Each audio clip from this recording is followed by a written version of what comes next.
Howdy, it's Jim Morado, and this is late December 2024. We're in Louisville, Kentucky, heading to Waverly Hills. And this place has been high on my list for a long time. It's only an hour and a half from my house, and it's taken us a while to get there. And I thought I would put up pretty much pictures. These are pretty much going to be pictures. We did a 2 hour haunted tour, and they don't allow video on the tour.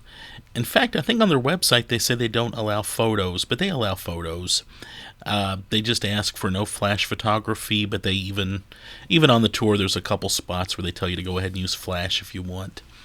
We showed up and we checked in. That would be our tour guide, Jason. Very cool guide, very appropriate for Waverly Hills. And it did take us, we bought our tickets. Tickets often sell out for tours. You got to watch their website and kind of buy tickets when they go on sale. But we checked in, we signed a waiver, and then we got on our tour. Our group had about 25 people on it, and Jason took us around and told us all about the main building. And that's the death chute that you hear about on all the ghost shows. That is my one flash photo that I was allowed there to take. Obviously, you can't see the end of it. There was a little bug flying around. That's nothing special that you see there. 5 stories to this place. They don't allow you to use flashlights, so you're literally walking in the dark at times, which added to the effect. And I will say that this place is good and creepy. I get it.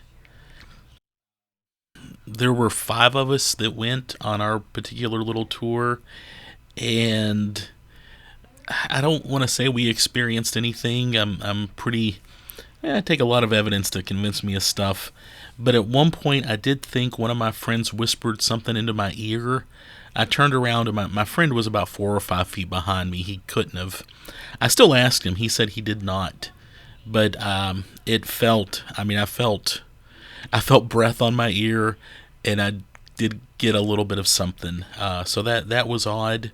My wife took a picture of the death chute with her phone, and her phone had about 50% of its battery power left, and then her phone died. Totally died. She could not take another picture the rest of the night. When we left and got out to our car that evening, her phone was fine again. The picture she took was not on the phone. And then, well, this gets a little complicated.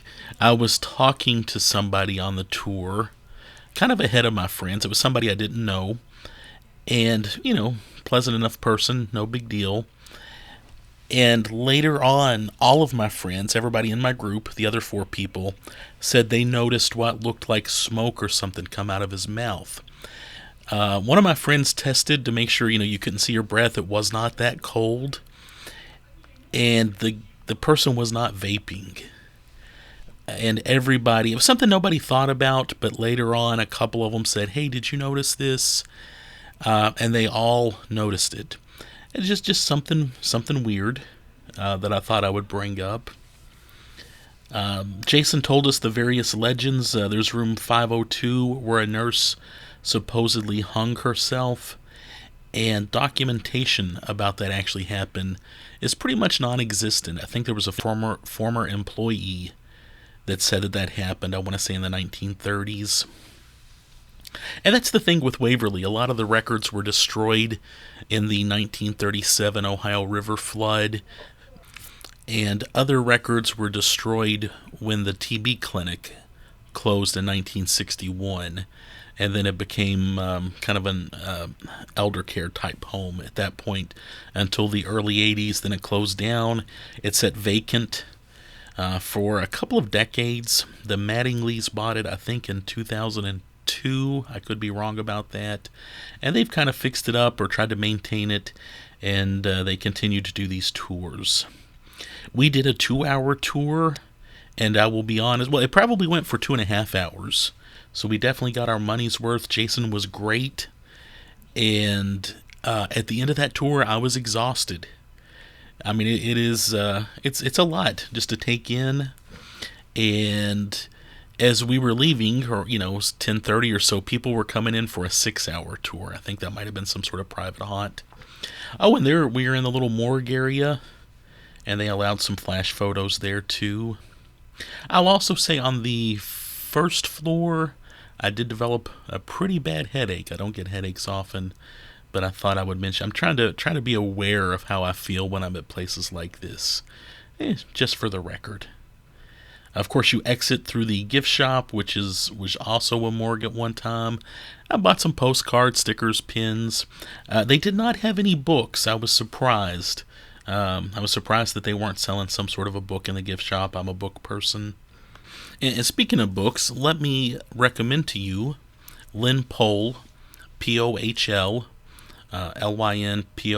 Lynn Pohl, did a book called Waverly Hills, and she does a deep dive into the actual history of the place.